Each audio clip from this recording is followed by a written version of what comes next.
Okay, well, thank you, and great to be here at my first QED-C presentation. I'm Paul Lipman, President of Quantum Computing at ColdQuanta.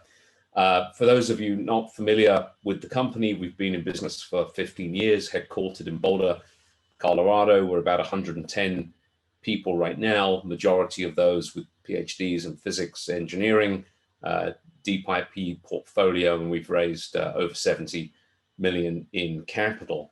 There are really three parts to our business: the quantum devices and machines, possibly where we're best known. We're one of the world leaders in developing small form factor, ruggedized, ultra high vacuum cells and the attendant physics packages. And these are products we use in our business, but also enable our customers and partners to develop quantum sensors and quantum prototypes.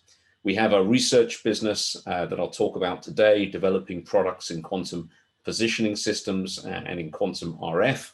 And then the quantum computing business, we are launching our first quantum computer later this year. That'll be a 100-qubit device available over the cloud. So I mentioned cold atoms are at the heart of everything we do, and depending upon the configuration of those atoms, it enables a variety of use cases. So in a 2D array, enables the quantum computer that I mentioned before. In a 3D lattice, we're developing ultra high precision atomic clocks, microwave clocks, and optical clocks. If we array the atoms in a linear form or in a ring, that is really the underpinnings of what we're doing in the precision navigation and timing arena that I'll talk about. And in more of a cloud configuration, we take advantage of the dipole nature of Ryberg atoms to develop ultra high sensitivity RF sensors, which I'll also talk about in a minute here. So moving to the GPS side, GPS, as we all know, underpins the world economy from a navigation and timing perspective, but it's a fragile system. It can be spoofed, it can be denied, and if you've ever driven in a busy city, you know you can drop GPS signal.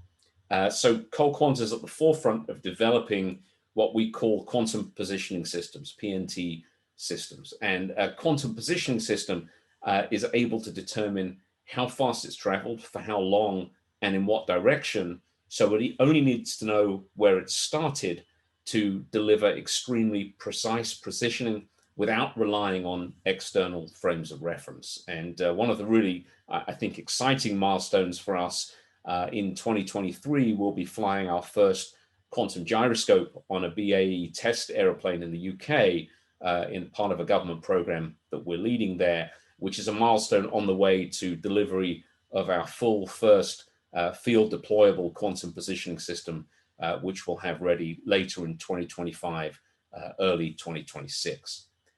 Turning now to quantum RF, ColdQuanta is pursuing two RF research programs, both focused on ultra miniature sensor heads. And you can see kind of illustrations here on the left. They're both kind of roughly the size of kind of an inch on the side, size of a quarter. The first program incorporates a small atom vapor cell with a resonant RF cavity, and this is for sensitive detection of very narrow frequencies, for example, in stealth communication, advanced radar applications. And the second focuses on detection across a broad array of frequencies from sub-gigahertz through terahertz, with applications to broad spectrum communication, signal detection finding, and terahertz imaging.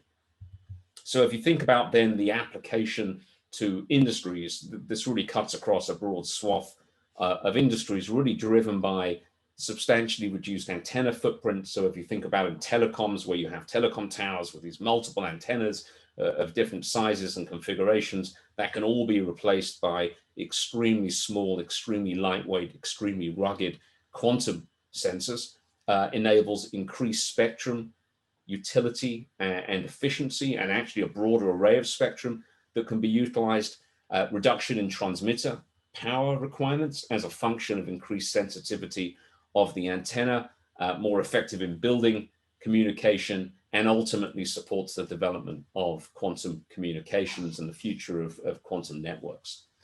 So in terms of how we're looking to engage within the QED-C, we're looking to partner in the development and commercialization of the full end-to-end systems and on go-to-market, and of course, always interested in potential customers for our quantum products and devices, as I said before, in supporting our partners in the development of their quantum sensors, and certainly always interested in potential additional investment. So thank you very much, and I'm happy to take any questions. ColdQuanta is very bullish, it seems, on the future of finally getting quantum positioning systems deployed. You know, in terms of the market, where does ColdQuanta see, you know, the most interesting potential for commercialization?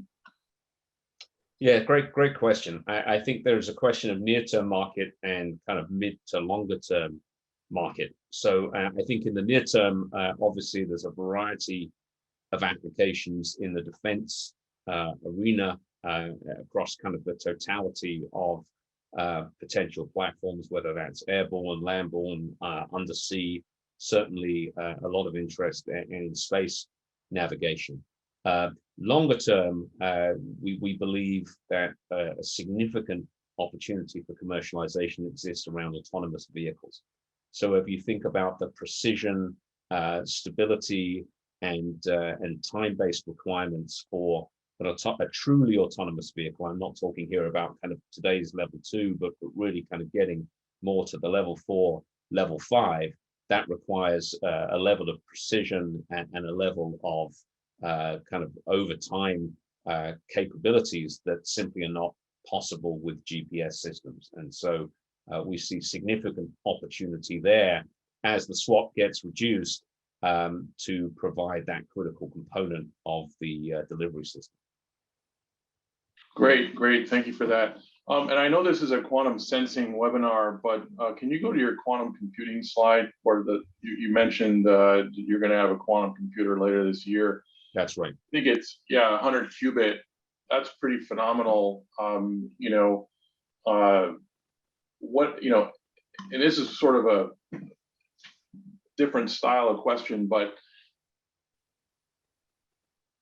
you know, cold superconducting quantum computing and even some of the ion quantum computing has really garnered a tremendous amount of press, right? And you know, how do you see sort of getting in more of the limelight or, you know, advantages that the neutral atom approach has that ColdQuanta is working on?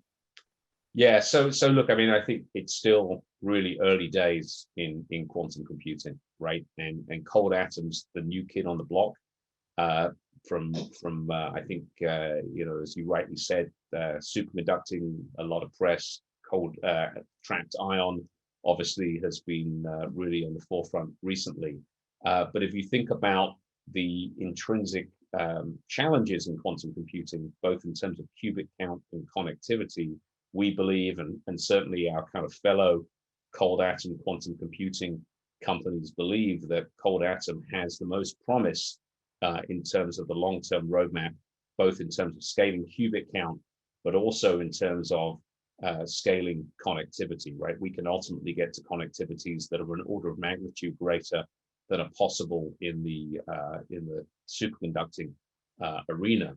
And what's kind of interesting, if you think about cold atom, we're cooling atoms down with lasers, and we're cooling them down 3 orders of magnitude colder than's possible with superconducting, and we're doing that with devices that are operating at room temperature. So if you think about what it will take to get to 1,000 qubits, much less 1,000,000 qubits, to do that with superconducting requires really kind of science discoveries along the way. And certainly with photonic quantum computing probably requires several Nobel Prizes to be won to kind of get to that end state.